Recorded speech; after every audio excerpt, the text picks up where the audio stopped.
He diseñado y desarrollado la tecnología hasta un punto en el que puedo construir un generador de agua atmosférica que podría producir más de 100.000 litros al día, 200.000 litros al día. Ya no es difícil, solo hay que pensar en ello. El tiempo suficiente. La mitad de los mayores lagos y embalses del mundo contienen ahora menos agua que hace 3 décadas. Menos agua en lagos y ríos significa menos agua para el consumo humano. Según las estimaciones más conservadoras, más del 40% de la población mundial vivirá en regiones con escasez de agua en 2030. Hola queridos espectadores y bienvenidos al canal de la Sociedad Creativa. Hoy tenemos con nosotros a un invitado increíble, Moses West, fundador de la Fundación Moses West. El agua es gratis para todos, ese es su lema. Y ha hecho mucho en este campo para ayudar a la gente en situaciones difíciles. Y sabes, ahora mismo, la crisis del agua es uno de los temas más graves en todo el mundo. Moisés, bienvenido a la entrevista y muchas gracias por estar con nosotros. ¿Podría hablarnos un poco más de usted y contarnos cómo se encontró en un campo de trabajo tan interesante? Gracias por invitarme. Es un placer estar aquí y gracias por haber sido tan perseverante y ponerse finalmente en contacto conmigo. Es muy difícil hoy en día. Un poco sobre mí. Soy hijo de militares. Mi padre estaba en el ejército y tuve una infancia única, diría yo, porque pude crecer en Alemania a finales de los años 50, principios de los 60, cerca del final de la Segunda Guerra Mundial. Crecí jugando entre los escombros de la Segunda Guerra Mundial. Viví en Alemania, aprendí a hablar alemán. Mi padre, como dije, estaba en el servicio. Luego regresamos a los Estados Unidos y vinimos a Texas. Y cuando me mudé a Texas de niño, vivíamos la llamaban la Tierra de los Mil Manantiales. Así que cuando era niño iba al bosque a jugar con mis amigos y podíamos bañarnos en pozos de agua azul cristalina. Podíamos sentarnos allí y beber el agua. Había manantiales. El agua salía directamente de debajo de la tierra. Teníamos cascadas. Texas solía llamarse la tierra de los mil manantiales y hoy es muy árida.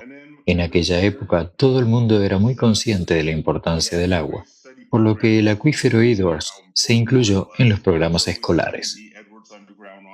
Solían traer a un experto a la escuela para hablar de ello, así que el acuífero Edwards era de gran importancia para nosotros creciendo como niños en Texas. Y nunca lo olvidé. Me gradué de la escuela secundaria, luego de la universidad en Texas y luego entré en el ejército. Viví la escasez de agua en el ejército varias veces. Llevábamos 2 cantimploras de agua. Tuvimos que compartir el agua con otros soldados mientras caminábamos 80 kilómetros montaña arriba y montaña abajo. Y vimos lo valioso que era. Teníamos que encontrar agua para beber en los arroyos y ponerle pastillas de yodo para descontaminar el agua y asegurarnos de que fuera potable. Comprender el valor del agua siempre ha estado presente en mi vida, haga lo que haga. Tras dejar el ejército, viajé a Australia y allí comprobé de primera mano los devastadores efectos del cambio climático. Fui allí en 2001. En realidad, estuve allí el día del 11 de septiembre. Fue el día en que llegué a Australia, así que nunca olvidaré ese día ni dónde estaba. Pero viviendo en Australia, experimenté la inseguridad hídrica, la escasez de agua y los daños debido a la desaparición del agua, por sequía, por exceso de agua y por todo lo demás. Entonces, me interesé por encontrar una solución, y hoy me encuentro aquí, sentado contigo, hablando de ello. Muchas gracias.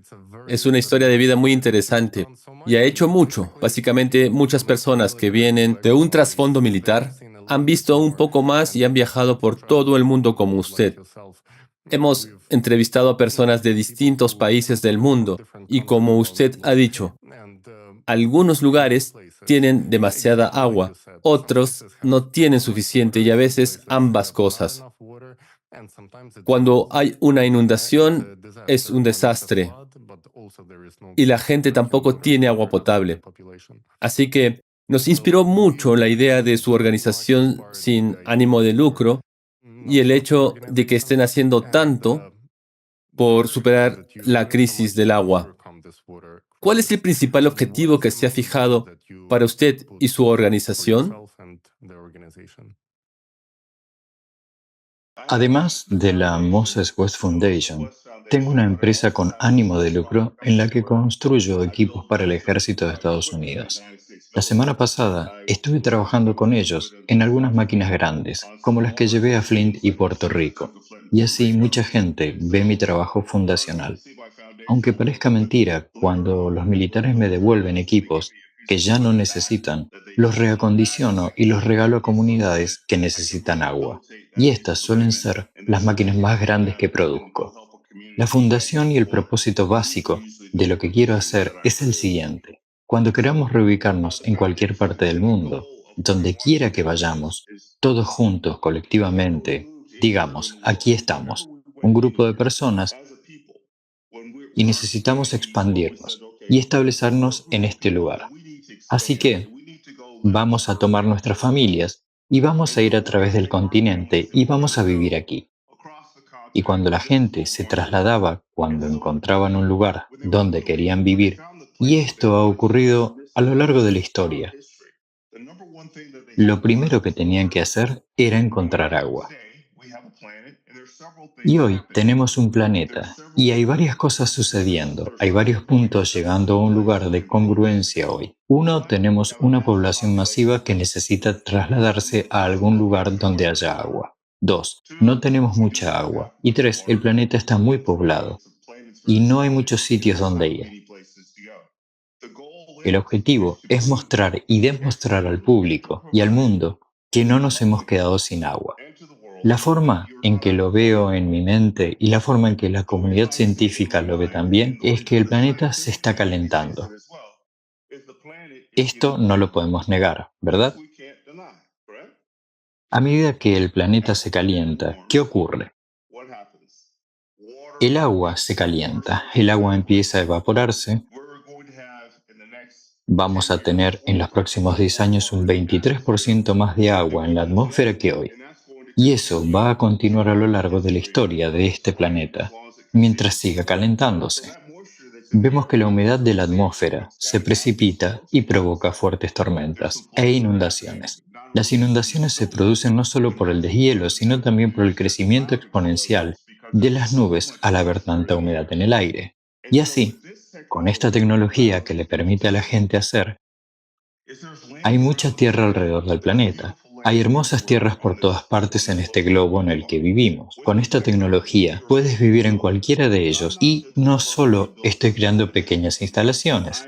He diseñado y desarrollado la tecnología hasta un punto en el que puedo construir un generador de agua atmosférica que podría producir más de 100.000 litros al día. 200.000 litros al día ya no es difícil, solo hay que pensar en ello el tiempo suficiente. Mi objetivo con esta tecnología es permitir que la gente viva donde quiera vivir y que nunca tenga que preocuparse por la escasez de agua, porque mientras podamos respirar aire, hay humedad en ese aire que respiras.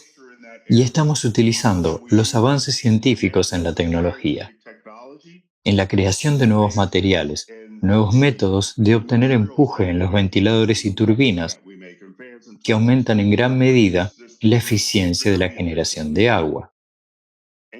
Y no hay dióxido de carbono.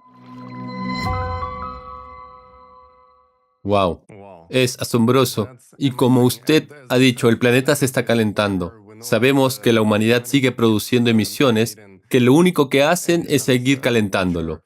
Uno de los descubrimientos recientes que hemos hecho a través de varias entrevistas es que el factor antropogénico más subestimado es la contaminación de los océanos por microplásticos, porque los microplásticos atrapan el calor. Este es el mismo efecto en el que el carbono del microplástico atrapa el calor, y ahora sabemos que el 100% de las muestras de agua oceánica de todo el mundo están contaminadas con microplástico. Estudios recientes lo han encontrado en todos los peces, en todas las muestras de agua oceánica, incluso en células humanas, en la placenta, en la sangre y en órganos del cuerpo humano. Así que una de las preguntas que iba a hacer un poco más adelante, pero ya que ha tocado el tema, es si el agua que obtenemos de la atmósfera puede ser purificada por filtración en estos generadores de agua atmosférica, incluso de microplásticos y otras toxinas.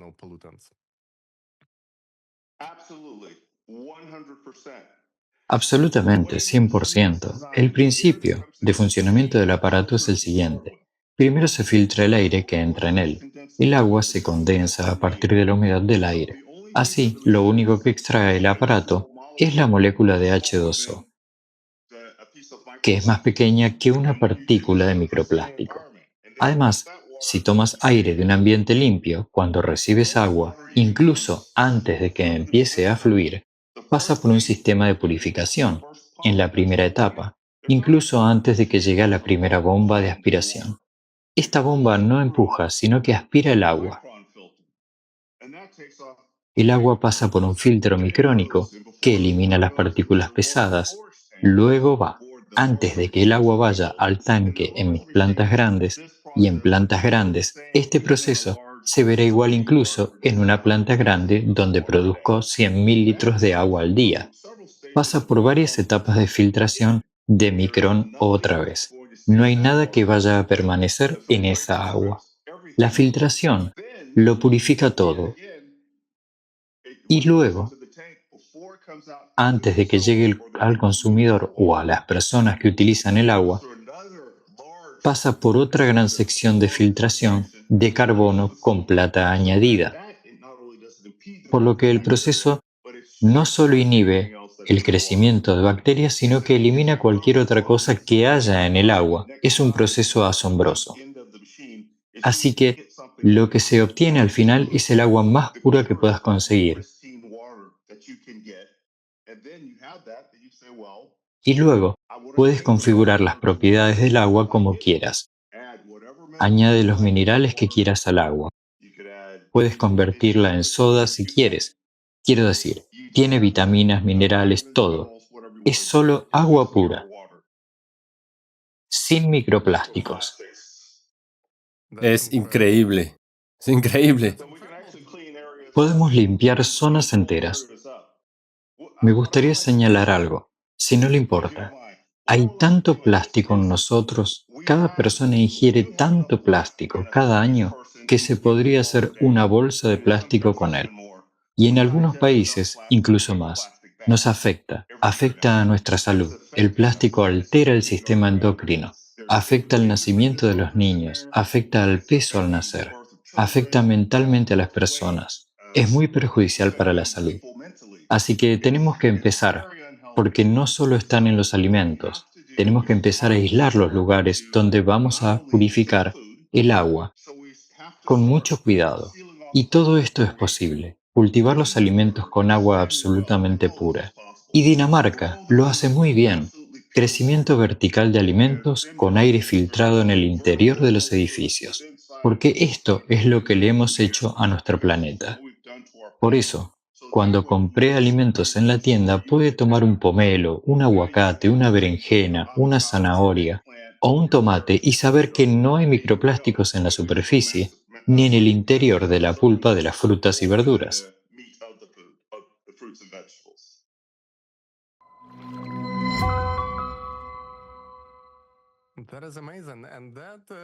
Increíble. Y eso nos lleva a la siguiente pregunta. Si calculamos cómo se utiliza realmente el agua, solo un 10% de ella se destina a las ciudades y al uso personal. La mayor parte se destina a la agricultura. Y si se pregunta cómo se utiliza exactamente en la agricultura, resulta que la mayor parte simplemente se desperdicia, se vierte y nadie controla nada. Por ejemplo, incluso cuando hay problemas, dicen, tienen un mal sistema de suministro de agua. Hay muchas fugas en las tuberías de las ciudades. Los funcionarios de la ciudad responden, y no queremos revisarlas, porque si empezamos a revisarlas y encontramos fugas, tenemos que gastar dinero para arreglarlas. Y no queremos gastar más dinero. Dejémosla como está. Pero usted ha tocado el interesante tema de la agricultura vertical. permite reducir 10 veces e incluso más la cantidad de agua necesaria para cultivar la misma cantidad de alimentos. Es posible implementar generadores atmosféricos de agua, no en la agricultura, donde se desperdician enormes cantidades de agua, sino exclusivamente en la agricultura vertical. Seríamos capaces de hacer la transición a escala planetaria, por supuesto, que es un gran sueño, pero si nos lo proponemos, es posible utilizar generadores de agua atmosférica para producir todo lo que la humanidad necesita en términos de suministros de alimentos y agua. Claro que sí, absolutamente. Vivo en un estado de frustración. Cuando veo lo que se hace hoy y lo que se ha hecho, construyo máquinas que son móviles y producen desde 2.000 a 5.000 litros de agua al día, hasta 10.000 litros que basta con conectar a invernaderos y cultivar hortalizas de esa manera. Y si tienes paneles solares con almacenamiento de baterías que producen 460 vatios de potencia y tienes un inversor trifásico, si tuviera todo eso, se puede comprar todo en tiendas de conveniencia. Podría tomarlo y juntarlo en un sistema y podría eliminar ese problema en una ciudad que no tiene frutas y verduras. No porque puedas cultivarlas justo donde estás, puedes cultivarlos allí. ¿Podemos hacerlo a nivel planetario? Claro que sí, claro que sí. Con la zona ecuatorial que rodea el planeta, el Ecuador norte y sur, hay una cierta zona alrededor del planeta que está absolutamente cargada de humedad en el aire, y cultivar alimentos de esta manera sería revolucionario para la industria alimentaria. Podría cambiar en una generación la salud de los niños, que hoy son muy obesos, y la de los adultos, que lo son porque no tenemos acceso a los alimentos más sanos y limpios que necesitamos. Absolutamente es la respuesta a su pregunta. Debería haberse hecho, dije esto hace 10 años. Debería haberse hecho. Luego lo hicieron en Puerto Rico. Mi máquina funcionaba con energía solar.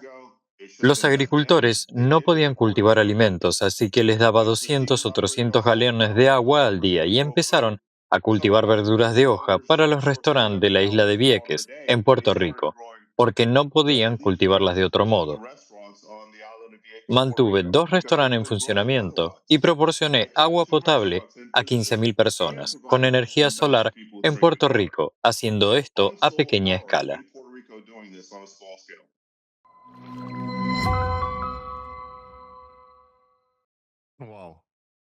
Wow, es increíble. Cuando se trata de nuevas tecnologías, la mayoría de la gente ni siquiera se da cuenta de que podemos obtener agua del aire. La gente empieza a hacerse preguntas, ¿por qué no lo hemos implantado todavía si es tan eficaz? ¿Cómo afecta al medio ambiente, etcétera? Y me gustaría saber más, sobre todo para los espectadores que oyen hablar de ello por primera vez. A veces dicen, ¿qué pasa con el medio ambiente? ¿Qué pasa con esto, con aquello? Ya lo ha dicho, no emite dióxido de carbono, así que esta tecnología no emite hidrocarburos a la atmósfera. ¿Puede decirnos algo más? La introducción de generadores atmosféricos perjudica a la ecología o a nuestro medio ambiente?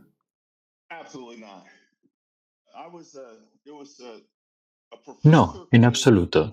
Yo era un profesor. Vino de una de las escuelas de la Ivy League y me hizo una pregunta un día acerca de cómo extraer la humedad del aire. Y este era un doctor. Y este médico me dijo, si ponemos estas máquinas en todas partes, la concentración de vapor de agua cambiará. La ecología del planeta cambiará. Y yo solo tenía que decir, no, no hay preguntas que no deban hacerse, pero hay que saber explicar. Hacemos más daño al planeta, al agua y al aire cuando lanzamos una bomba de 500 libras, cuando disparamos una bala de uranio empobrecido desde un tanque M1 Abrams, un arma de energía cinética. Cuando hacemos pruebas nucleares subterráneas, lo que hacemos con explosivos militares a nivel mundial, eso hace mucho más daño a este planeta. Y esta tecnología puede describirse así. Si rocías el agua que esta planta extrae del aire justo donde estás parado, todo a su alrededor empieza a volverse verde.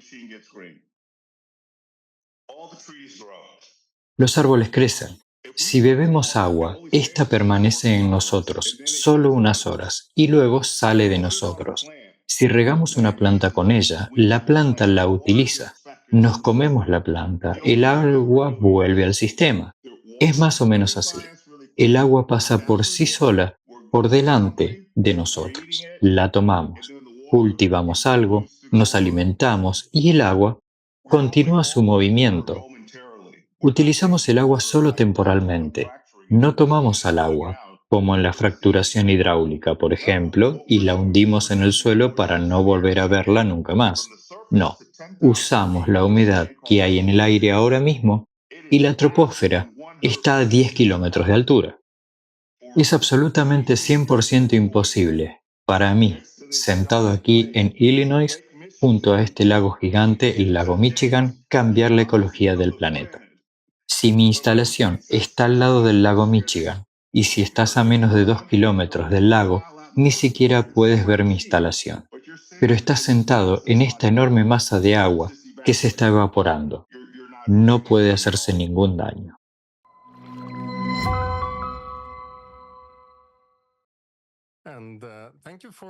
Gracias por eso, porque, de nuevo, esa es la pregunta que se hace la gente. Y esto nos lleva a lo que mencionó antes, que debido al calentamiento del planeta, ya que el océano contaminado con microplásticos atrapa tanto calor, mucho más de lo que debería, la cantidad de agua que esencialmente estamos añadiendo a la atmósfera al continuar contaminando nuestro océano con microplástico es enorme y tenemos que empezar a abordar ese problema de alguna manera. Y basándonos en la investigación que realizamos con especialistas, lo que ellos dicen es que si implementáramos este tipo de tecnología, si dejáramos de tomar agua de los reservorios naturales y de los reservorios creados artificialmente, los cuales, por cierto, también están dañando la ecología porque crean una presión adicional en las placas tectónicas y en los lugares donde antes no ocurría naturalmente. Así que, si empezamos a tomar agua con generadores atmosféricos de agua, se aceleraría el ciclo natural y se tomaría esa humedad adicional, una parte de ella, que ahora mismo está cayendo como huracanes, como tornados masivos, como calor adicional en la atmósfera, podríamos ayudar a limpiar nuestro océano de forma lenta pero segura, simplemente acelerando el proceso del ciclo natural del agua en la atmósfera. Correcto. Los ciclones se originan en la costa de África, cruzan el Atlántico y se convierten en huracanes. Y luego golpean la costa este o sureste de Estados Unidos. Es por los estados del sur por donde pasan la mayoría de los huracanes. Ahora bien, los huracanes empiezan donde hay lluvias torrenciales y olas de calor, y son mucho más fuertes allí. Hay un informe que acaba de salir. El océano nunca ha estado más caliente en toda la historia de la humanidad. Las temperaturas del océano no han sido tan altas en la historia conocida, ni siquiera hace millones de años. El océano se ha calentado mucho. Ahora, lo que eso me dice es que debería tener miedo. Hay mucho que temer, porque como el océano se ha calentado tanto, las tormentas van a ser mucho más fuertes. Pero si utilizas estas instalaciones, probablemente sea un poco fantasioso. Pero si fuera posible ahora mismo utilizar esta tecnología que he creado y poner un generador del tamaño de un estadio donde se originan los huracanes y donde migra el agua, no sé qué pasaría. Tendría que ser investigado por varias universidades, pero sería muy valioso para el futuro porque necesitamos soluciones ya. Necesitamos soluciones y aunque parezcan descabelladas, es mejor que no hacer absolutamente nada.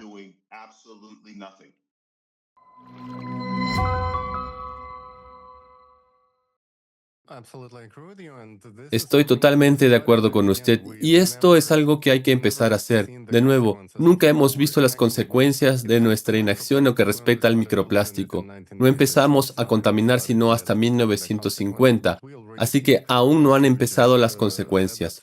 Pero ya vemos cómo usted acaba de decir, absolutamente correcto, que nunca hemos visto tal aumento de la temperatura del océano como ocurrió en 2023 y ahora 2024. Y vemos lo que está pasando cuando incluso los modelos de predicción de huracanes ya no funcionan.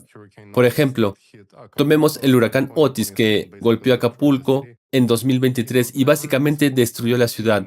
Se suponía que nunca se intensificaría como lo hizo. En solo 12 horas pasó de tormenta tropical a categoría 5 para pasar de la nada al huracán más poderoso posible.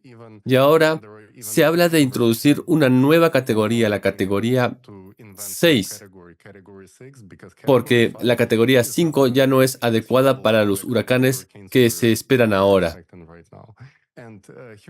Y esto es lo que también me gustaría mencionar a los telespectadores, que su fundación ha ayudado con éxito a personas a superar crisis de agua como consecuencia de catástrofes naturales en 9 misiones diferentes. Ustedes son muy conocidos en todo el país, en Estados Unidos, al menos eso creo yo. Conocí su trabajo a través de la ciudad de Flint, Michigan, donde había una grave amenaza de contaminación del agua, y usted llegó con su equipo y básicamente repartió agua gratis a la gente para que pudieran llenar sus jarras con agua. ¿Podría contarnos un poco de esta historia? Y más en general, ¿cómo pueden los generadores atmosféricos de agua ayudar a la gente a superar crisis del agua potable, sobre todo ante las crecientes amenazas climáticas? Absolutamente. La misión Flynn empezó cuando yo estaba en el ejército. Tenía las máquinas grandes en la base militar haciendo un programa de registro para los militares. El general me preguntó cuando ocurrió la crisis de Flint, me dijo, Moses, ¿qué harías? Y le dije, General, llevaría este sistema a Flint y me encargaría de la misión. Y de repente llegó el huracán María. Y cuando huracán María golpeó, eso fue aún más grave. Había un especial de noticias en la televisión y alguien me vio en la calle y dijo, me gustaría donar $1000 a su misión. Le dije, no puedo aceptar $1000 de ti porque no tengo forma de tomarlo. Soy una empresa con ánimo de lucro, trabajo para el ejército. Y mi abogado me dijo, crea una fundación, así que empecé una fundación. Llevé un sistema a Puerto Rico, hablaremos de eso más tarde. Y luego conocí a alguien en Flint mientras estaba en Puerto Rico, que estaba completamente sin agua y alguien le dio una jarra de 2 galones de agua que yo produje. Vinieron a visitarme y me dijeron, si puedes ir a Flint, ¿vendrás? Les dije, cuando termine de trabajar aquí en Puerto Rico. Cuando tenga otra máquina, porque voy a dejar esta aquí, iré a Flint. Volví a Estados Unidos y me tomé un tiempo para recuperarme, porque estaba trabajando allí solo, y luego me llevé una máquina a Flint, Michigan. La instalación se montó en una zona muy desfavorecida de Flint, en un contenedor ISO estándar de 6 metros. Llegaron grúas y camiones. Salió gente y me preguntaron qué estaba haciendo. Les respondí, esta máquina produce agua. Y les dije, miren y verán lo que pasa. Por cierto, algunos de ellos habían oído hablar de lo que yo hacía en Puerto Rico. Así que sin más preámbulos, montamos este equipo juntos, porque quería que la gente aprendiera a manejar la unidad por sí misma, ya que normalmente la gente solo viene aquí a pedir. Y así, cuando instalamos la unidad y empezó a generar agua, generamos más de 4000 litros de agua al día. Incluso, tuve que convencer a la gente de que no necesitaba nada de ellos, que solo estaba aquí para darles agua. Y así, la gente donaba dinero a Flynn y el gran camión aparecía, y sacaban la botella de agua. La gente llegaba en sus coches, la ponían en las cajas del maletero y se iban. Había muchos coches que se quedaban sin agua embotellada. Pero la gente seguía donando a Flint y un gran camión venía y traía botellas de agua. La gente llegaba en sus coches, metía las botellas en las cajas y se iba. Había tantos coches que se acabaron las botellas de agua. Entonces la gente descubrió que había un gran coche verde en alguna parte y que tenían botellas de agua de 5 y 10 litros y que podías llevar tus propias botellas. Nos sentamos allí todo el día y mientras la gente sacaba 5 litros, la máquina generaba 56 litros. La máquina funcionaba todo el día, produciendo agua continuamente. Se convirtió en parte integral de la vida del barrio y tuvo un gran éxito. Donde estamos, la delincuencia bajó. Las bandas decidieron trabajar juntas, sus madres y padres venían a este lugar por agua. Se convirtieron en un lugar de seguridad central para la comunidad. Y fue muy exitoso. Y cuando lo hicimos, fue absolutamente fenomenal. Y así, mientras el coche estuvo allí aparcado, no tuvieron que comprar ni una sola botella de plástico de agua. Wow, es increíble. ¿Y, y qué dijo la gente? ¿La gente se sorprendió de que usted diera el agua de forma gratuita? Sí, claro que sí. Dijeron, nadie hace nada gratis. Yo les dije, miren, todos van a la iglesia, pero no les dicen allí que dar es mejor que recibir. En Estados Unidos, donde, como dijo Calvin Coolidge, creo que fue Calvin Coolidge, el principal negocio de América son los negocios. Siempre se trata de lo que se puede conseguir, pero ahora vivimos en una época en la que tenemos que cuidar de nuestros semejantes. Ya hemos hecho suficiente daño al planeta, a nosotros mismos y a la vida social de la nación. Estamos volviendo al hecho de que las personas tienen que trabajar juntas. Mi vecino tiene sus peculiaridades, yo tengo las mías. Pensamos de forma diferente, pero cuando nos comunicamos, tenemos mucho en común. Y por eso, cuando llegué a Flint, tuve que explicárselo a la gente. Tuve que hablar con la gente todos los días para hacerles saber que, si todavía hay gente en el mundo que hace esto, ¿por qué podemos hacerlo? Y les dije, gente de otras comunidades está haciendo donaciones para ayudar a que el proyecto se mantenga a flote. La artista Latoya Ruby Fraser, de la Fundación Robert Rauschenberg, vino, se hizo fotos, donó su dinero y aportó su poder de estrella al esfuerzo. Y así, no nos quedamos sin dinero mientras estábamos allí haciendo esto durante esta misión humanitaria. Así que es todo acerca de las donaciones para obtener una máquina donde tiene que ir. Por ejemplo, ahora tengo exactamente una máquina igual que la máquina de Flint, pero tengo que construir nuevas. Quiero decir, la gente en Baltimore necesita esta máquina ahora. La gente en California, la gente en Missouri, la gente en Luisiana la necesitan. Lo que hacen ahora es venir a visitarme a este lugar. Les muestro la tecnología y lo que es posible. Y luego intento recaudar los fondos, las donaciones que necesito para seguir construyendo estas máquinas o construir otra igual. Ok, cuando usted dice que primero se le explica a la gente cómo funciona porque la mayoría ni siquiera lo sabe, y cuando preguntamos cómo podemos hacer correr la voz, cómo podemos crear una demanda masiva entre la población para implantar estas asombrosas instalaciones, nos encontramos con el hecho de que la mayoría de la gente ni siquiera se da cuenta de que se puede extraer agua del aire.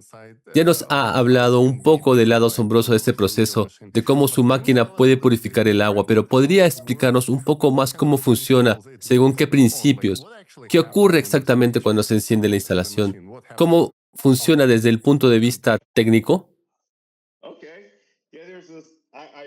Sí, claro, nunca me aburro porque disfruto mucho generando agua. Así pues, el proceso de la unidad es el siguiente. El compresor enfría el refrigerante y aparece condensación en la superficie. ¿Qué es una gran superficie? Es como poner un vaso de hielo frío fuera al mediodía, y ese vaso empieza a cubrirse de agua. Y luego un mesero o mesera sale para limpiar el agua de la mesa que se ha condensado de este vaso frío. Ahora, esta unidad hace lo mismo, solo que a una mayor capacidad. Está diseñado para mantener solo una cierta temperatura en un ambiente controlado en su interior. y hacer correr el aire sobre esa superficie que produce agua. Simplemente llueve dentro de ella. Y así, en altitud hay arena en las nubes y hay humedad. La humedad se pega al pequeño polvo o a los granos de arena. Su temperatura sube o baja hasta un valor definido perfecto y se convierte en lluvia. Básicamente, lo mismo que está sucediendo arriba en las nubes es lo mismo que estoy haciendo dentro de la máquina en tierra. Cuando la máquina está funcionando a pleno rendimiento y todas las temperaturas se han estabilizado, el controlador empieza a controlar la temperatura, haciendo un seguimiento del punto de rocío en una amplia gama de temperaturas y niveles de humedad para comprender dónde se puede producir agua. Así, cuando hace mucho calor y hay mucha humedad, la máquina no tiene que trabajar tanto. Cuando hace más frío o está más seco, la máquina tiene que trabajar un poco más. Así que la máquina no es una máquina de funcionamiento constante. Siempre está subiendo o bajando. Se ajusta en consecuencia, porque sigue la temperatura y la humedad a lo largo del día para mantenerse en la temperatura perfecta para producir agua, y por eso el consumo de energía es tan bajo.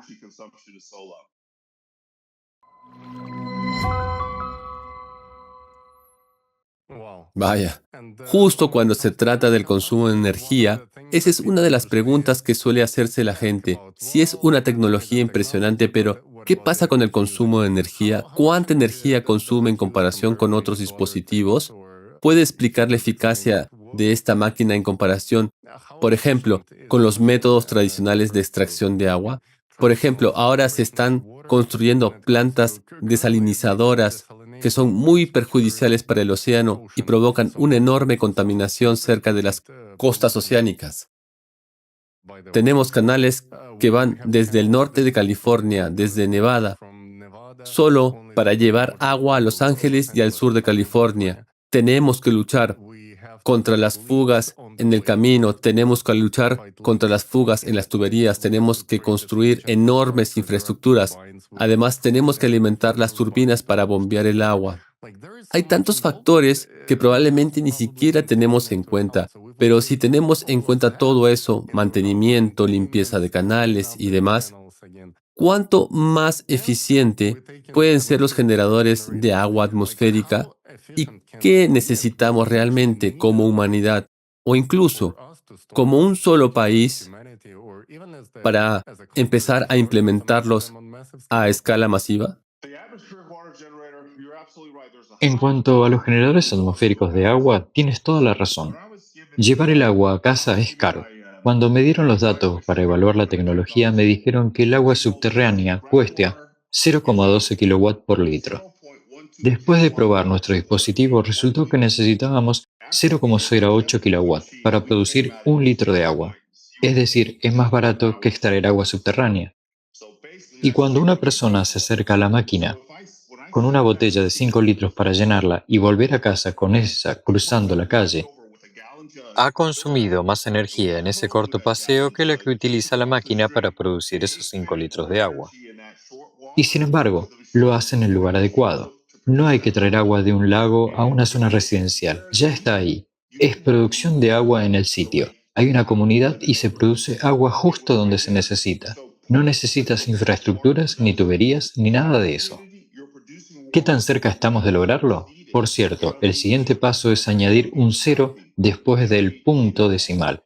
Es decir, mi objetivo es 0,008 kilowatts o incluso menos para producir agua. ¿Y cómo he desarrollado una nueva forma de producir agua? Esto es muy posible. Volviendo a la pregunta, ¿qué tenemos que hacer ahora? Necesitamos algo así como el Plan Marshall para la producción de agua, para la tecnología del agua. No digo que generar agua de la atmósfera sea la única manera, pero forma parte del trabajo en equipo. Cuando jugamos a un deporte, cuando jugamos al fútbol, cuando jugamos al baloncesto, cuando jugamos a cualquier deporte, trabajamos juntos como un equipo para tener éxito. Así que, con esta tecnología y con todas las tecnologías del mundo que producen agua, en lugar de competir, como Estados Unidos, que es tan competitivo, que a veces resulta molesto porque siempre están haciendo cosas para beneficiarse, una empresa siempre está haciendo algo para beneficiar a unos pocos, beneficiar a los accionistas.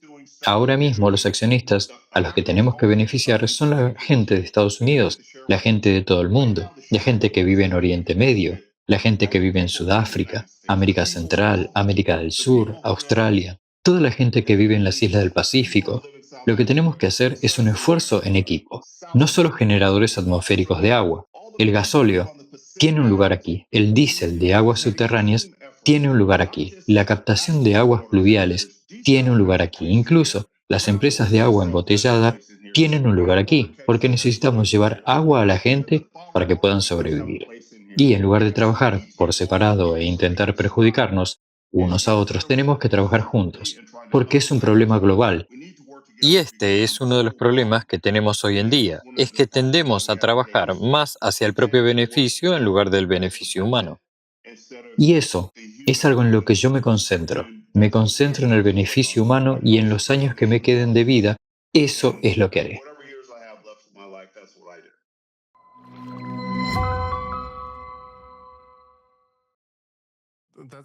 En realidad es un tema muy serio el que estás tocando ahora. Sabes, incluso con la sociedad creativa, que es nuestro proyecto de voluntariado, empezó a partir de un cuestionario, sí, empezó a partir de una encuesta masiva. Preguntamos a personas de todo el mundo en qué tipo de sociedad le gustaría vivir y la respuesta más común fue en una sociedad donde la vida humana sea el valor más importante, no el dinero, no los intereses políticos, sino donde la vida humana esté por encima del dinero y los beneficios. Es así de sencillo. Si simplemente pasáramos a tomar decisiones basadas en lo que beneficia a la gente y no solo en lo que genera más dinero para un pequeño grupo de personas que son las partes interesadas de la empresa, qué diferente sería nuestra vida. Y como has dicho, todas las personas deberían beneficiarse ahora mismo de esa tecnología. Cuando estás hablando de competencia y demás, también sabemos que en Flint, en el mismo Flint, su máquina fue objeto de vandalismo. Sí, ¿Puedes contarnos un poco más sobre eso? Porque sé por las redes sociales que alguien estropeó el generador. Sabían exactamente lo que estaban haciendo, así que probablemente no era gente al azar. ¿Podrías decirnos algo más al respecto? sí, puedo. Pensé que había asegurado bien la máquina. El daño que le hicieron a la máquina era un daño que haría que la máquina funcionara, pero con el tiempo la destruiría. Y así fue. Destruyó mi compresor y estropeó el generador. Pero esta historia trata realmente de la perseverancia mostrada por la gente de Flint. Conmigo estaban Otis, Cheatham y Pandy Welch, dos personas de la zona, y arreglamos el equipo. Incluso hicimos que enviaran a la ciudad de Flint el compresor de mi antigua unidad de Puerto Rico, que pesaba 200 kilos. Reparamos esa máquina en ese campo en una semana y la volvimos a poner en funcionamiento. La gente no lo sabe. Dicen que la máquina se destruyó y se quedó parada. La verdadera historia es que reparamos esa máquina en el sitio y eso es algo que realmente habría que hacerse en un taller. Es un trabajo muy delicado, pero nos quedamos allí en ese campo y lo hicimos y conseguimos que volviera a funcionar. Lo que he visto en diferentes empresas es que ahora cada vez que voy a un sitio, como hay presencia en las redes sociales, hay cierta notoriedad detrás de lo que estoy haciendo. Hay otras empresas que quieren hacerlo. Llevo 10 años diciéndolo. Hacia esto es a lo que tenemos que avanzar. He estado trabajando estrechamente con los militares para ponerlo en práctica, y lo que encuentro ahora es que las empresas te seguirán a donde vayas. Hay una empresa que hace paneles solares. Hay empresas que construyen generadores de agua ellos mismos. Y si publico un post sobre ir a algún sitio o he estado en varios sitios, en realidad vienen a la misma zona y publican junto a mí. Entonces, me entero, pero no me interesa el espionaje industrial. Estoy aquí para hacer el bien y ayudar a la gente. Así que lo siento, pero no es lo que quiero hacer, así que tengo que irme. Les dije, si quieren tomar las riendas de este lugar, si quieren hacer este trabajo ya que les he dado la publicidad que necesitan, háganlo. Por favor, por todos los medios, hagan lo que puedan. Pero si es una industria puede ser una industria muy nefasta y muy despiadada porque la gente está empezando a ver cuáles pueden ser los márgenes de beneficio, Pero en lugar de fijarse en los márgenes de beneficio, yo solo ruego a la gente, por favor, por favor, por favor, miren la humanidad de lo que se puede hacer. Miren la humanidad y lo que pueden hacer por la gente después de los huracanes, como cuando tuvieron el descarrilamiento del tren aquí en Ohio. Miren lo que podrían haber hecho por la gente. Miren a la gente de Texas. Miren a la gente en California. Miren a la gente en el centro de la ciudad donde pueden cultivar alimentos, ser 100% sostenibles. El planeta está cada vez más caliente. El agua está contaminada. Miren todo el bien que se puede hacer. Y detener esta carrera masiva para maximizar los beneficios de los accionistas codiciosos.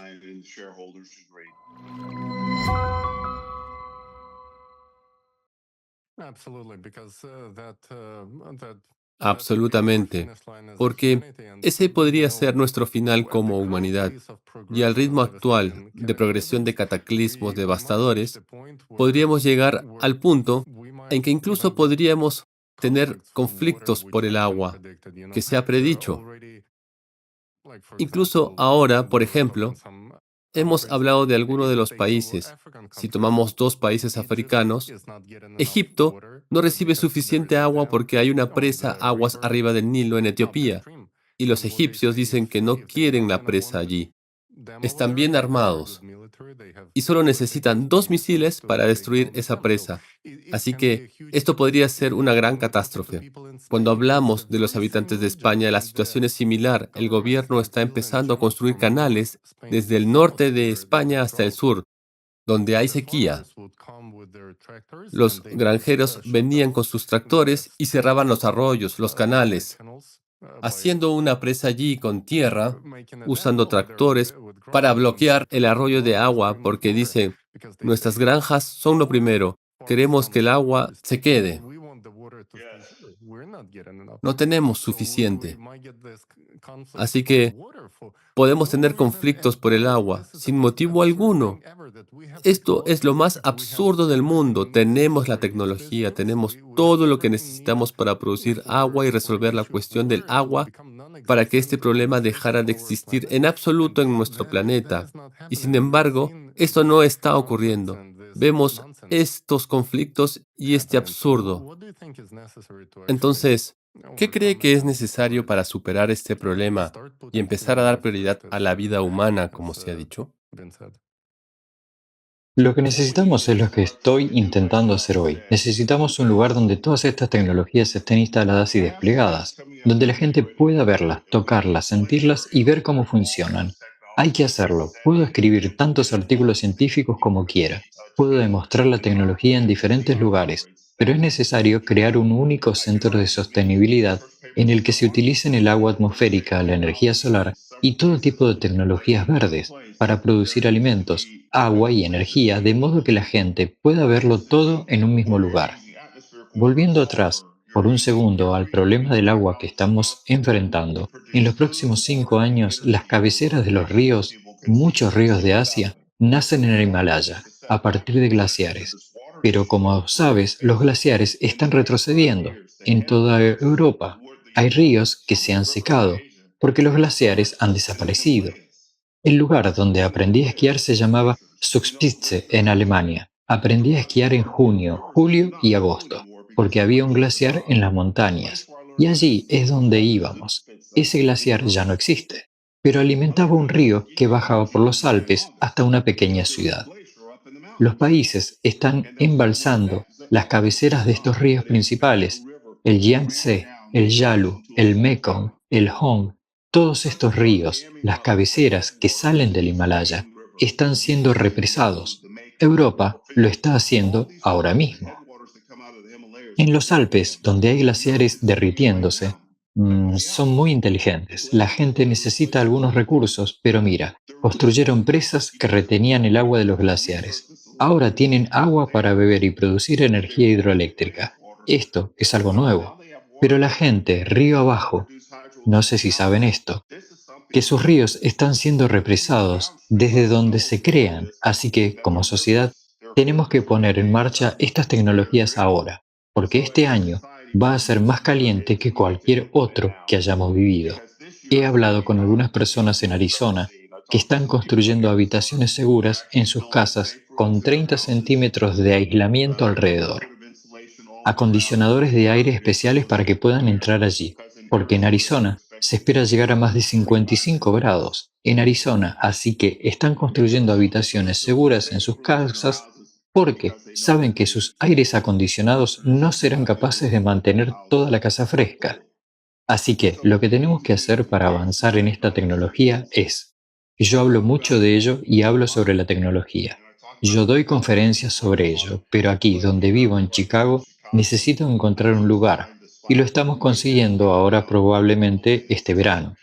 Solo un lugar donde todo esto tenga lugar, el generador de agua atmosférica, la granja de cultivo vertical, los paneles solares, la batería industrial que produce 480 voltios. Eso es lo que tenemos que hacer para que todo el mundo pueda verlo. Eso es algo que también hemos estado estudiando y realizando investigaciones sobre el aumento de las temperaturas, y lo que está sucediendo ahora mismo no tiene precedentes. Realmente queremos que todos se enteren de esto. Es algo muy bueno que la gente al menos se prepare en Arizona porque lo saben. He estado en Phoenix y sé que incluso 40 grados es horrible, 40 grados es insoportable y más de 55 es fatal. Pero, ¿sabes? Lo asombroso es que somos seres humanos, lo que significa que podemos crear tecnologías asombrosas. Como has dicho, podemos construir tanques Abrams con uranio fundido, pero también podemos traer a estos mismos científicos, científicos increíbles que tenemos a escala planetaria. Y de lo que hemos estado hablando, necesitamos un centro científico unificado a escala mundial.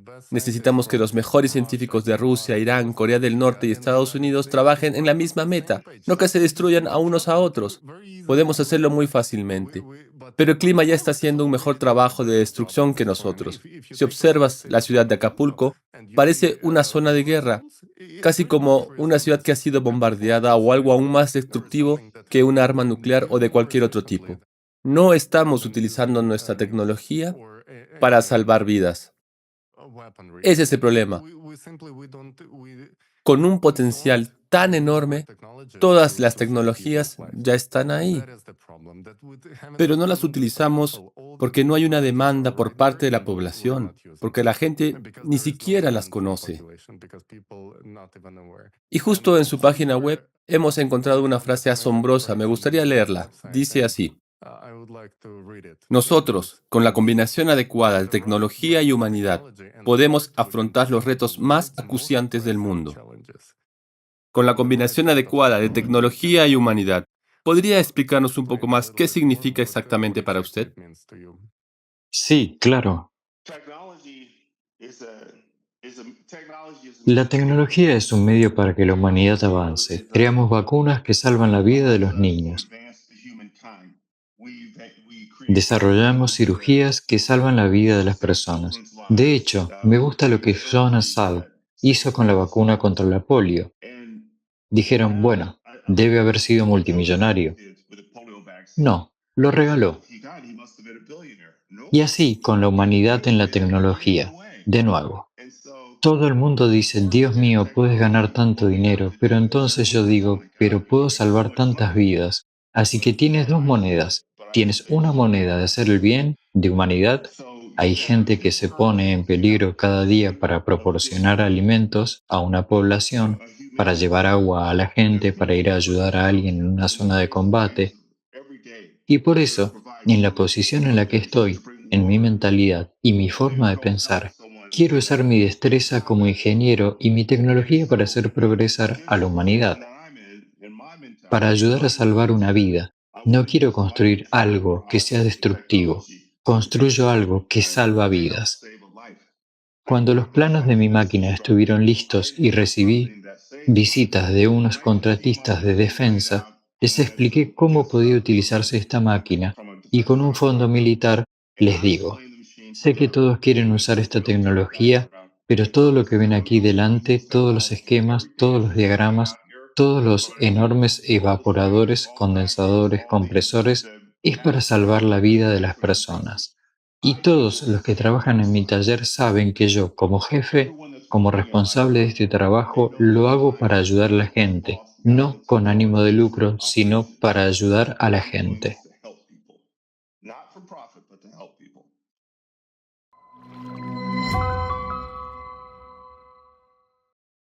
Es asombroso y realmente podemos verlo a través de tu trabajo y de todas las misiones que realizaste, a través de todas las personas a las que ayudaste cuando más lo necesitaban. Y por desgracia, ahora mismo habrá cada vez más demanda de gente que sufre escasez de agua. Y hemos estado intentando hacer llegar este mensaje a la gente.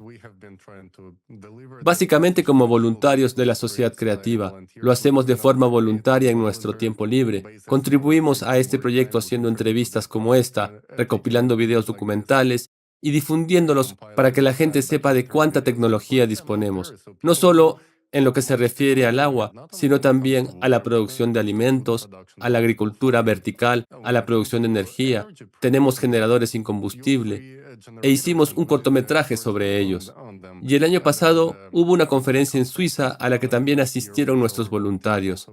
Estamos mostrando estas tecnologías y cada vez nos sorprenden más, como si nuestra vida pudiera ser mucho mejor si simplemente pusiéramos esto en práctica, pero con humanidad. Tiene que hacerse con el corazón. Si se va a hacer solo con ánimo de lucro, para ganar dinero, vamos a ver la supresión de estas tecnologías. Muchas de ellas existen desde hace muchas décadas, pero todavía no han salido a la luz, por desgracia. Y ahora, como la tecnología nos permite conectar con personas de todo el mundo, espero que mucha gente vea esta entrevista y quizá les sirva de inspiración, así como a políticos, inversores y cualquier otra persona que pueda ayudar a difundir el mensaje en las redes sociales. Al fin y al cabo, eso es lo que pretendemos, que la gente empiece a compartir esta información.